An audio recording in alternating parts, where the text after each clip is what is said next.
Greetings, before you is Tabete, during my first year on physiotherapy, and today I'll be presenting about growth hormones in the subject titled physiology.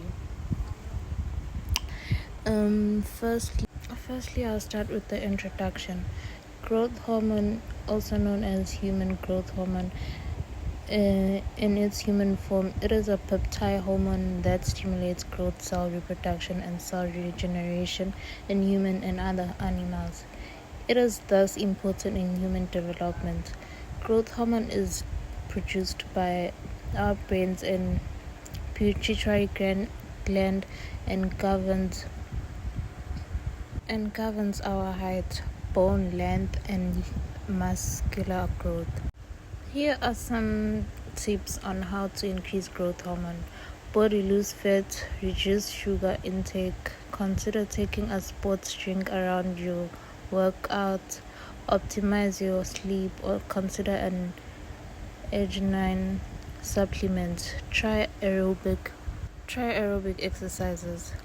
Here we'll be looking at the functions. Increasing amino acid transport through cell membrane. The concentration of amino acids in the cells increases, and thus the synthesis of proteins is accelerated. Increasing ribonucleic acid RNA translation GH increases the translation of RNA in the cells. Because of this, ribosome activated proteins are synthesized. Growth hormone can increase the RNA translation even without increasing the amino acid transport into the cells. Increasing transcription of DNA to RNA. It also stimulates the transcription of DNA to RNA. RNA in turn accelerates the synthesis of proteins in the cells. Decreasing catabolism of protein.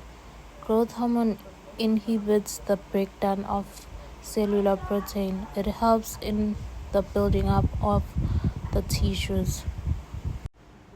Here we'll be talking about the growth secretion, which is stimulated by stress and trauma, exercise, starvation, fasting, hypoglycemia, etc., which is why we have to avoid these things.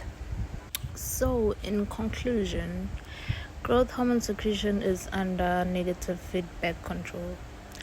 Hypothalamus releases GHRH and GHRP, which is turn promotes the release of growth hormone from anterior pituitary.